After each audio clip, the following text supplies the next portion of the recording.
What's up, coaches? Hope you guys are doing well. Here's our video for Thursday.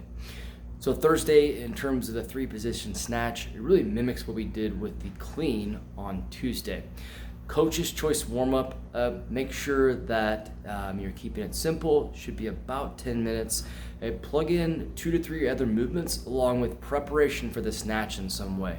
For me, that's likely going to be prepping for the 3 different positions, right? You can use some coach's cue there, do your thing, make sure people understand exactly where those spots are and what they're focusing on from each position. Putting that into practice now after you've done that coach's choice warm-up, now we're plugging that in. We're using the same simple on-the-minute style approach where we're alternating between A and B. We have A being a single repetition of the 3 position snatch. We are going from the bottom up, all right? So you'll go 1 from the floor, and 1 from below the knee, 1 from above the knee, in the same way we did with power clean on Tuesday, all right? Don't do pockets again today. It's confusing for people, all right? When we rebuild this from the ground up going forward, all right?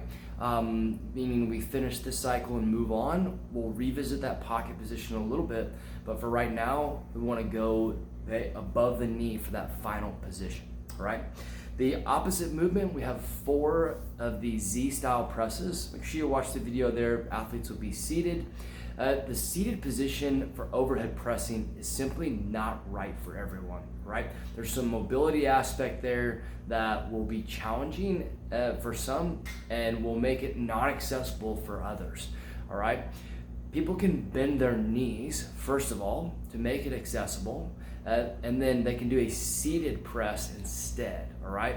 If you have somebody that is going to establish that Z press, and as they sit down and begin to press, they press themselves into a big arch position where they're leaning back aggressively, even after they bend their knees.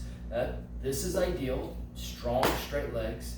This is if I can't do straight legs, but I can keep my torso upright and maintain my stack position.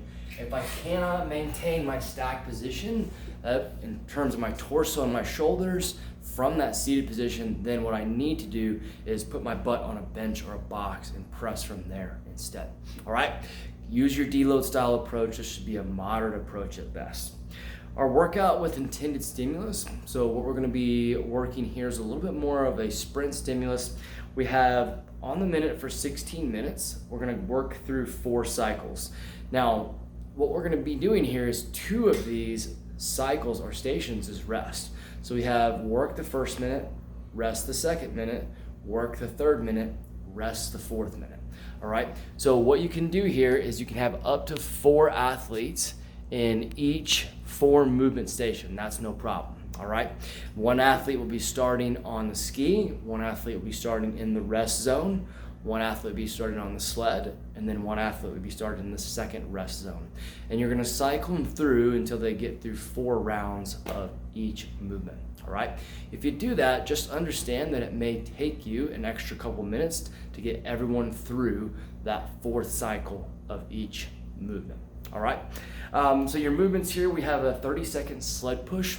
It originally was 120 feet. We want it to be exactly that time component. And that really fixes a lot of things in terms of some people can push it 120 feet in a very short time period. That would take other people a very long time period. So we're simply gonna push for 30 seconds on the sled push, all right?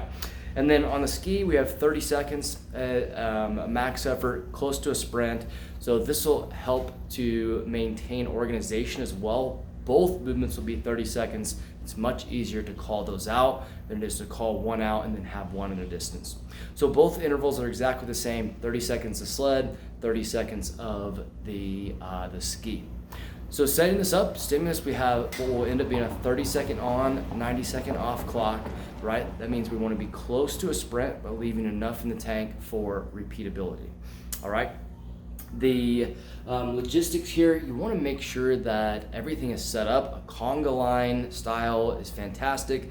Make sure you establish where the sleds are being pushed and make sure you establish where the ski is and have the floor set up and organized and ready, all right, for your class. Leave that setup and organization for the classes to come. Make their day just a little bit easier.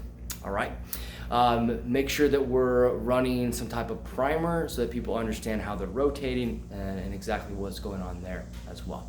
Cool. Hope you guys have a great day. Again, a deload style approach. We're building ourselves up. We don't want people too involved emotionally in their workouts this week.